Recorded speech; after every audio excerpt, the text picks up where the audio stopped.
Pernah tak kelopak mata tertiba berkedip? Orang kata sebab nak dapat duit, ada yang kata sebab dah nak bertemu dengan seseorang yang dah lama tak jumpa. Sebenarnya ni tanda amaran badan kita, stres, kekurangan magnesium dan boleh jadi sebab terlebih kafein. Kalau korang asyik kram, pernah simpul, biawak, kejang kaki malam-malam, susah tidur atau rasa macam dah tidur lama tapi masih penat, lepas bangun tidur, dada berdebar dan cepat stres, korang wajib tonton video sampai habis. Sebab saya nak sharekan apakah makanan kaya magnesium yang boleh amalkan setiap hari supaya tanda amaran ni hilang. Sebelum tu, tekan button plus, love, tag kenalan di ruang komen dan favourite dulu, takut terhilang pula video ni, tertiba terscroll lagu raya pula. Okey, ni 7 contoh makanan kaya magnesium. Yang pertama, bayam dan sayur hijau.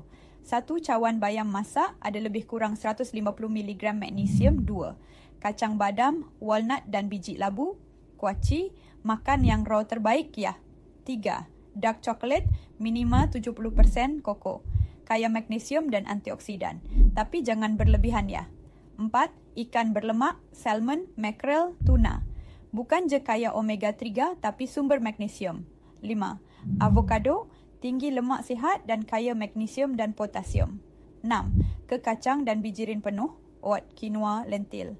Bagus untuk tenaga dan sistem saraf. 7. Pisang, sumber magnesium dan potasium yang bantu elak kram dan stabilkan tekanan darah. Bonus ekstra, nak cara mudah dapat magnesium harian, minum Evertea.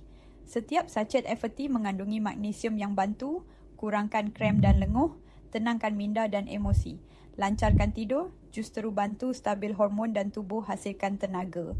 Komen saya nak Evertea dan join live sekarang kalau nak badan lebih tenang, tidur lebih lena dan bertenaga.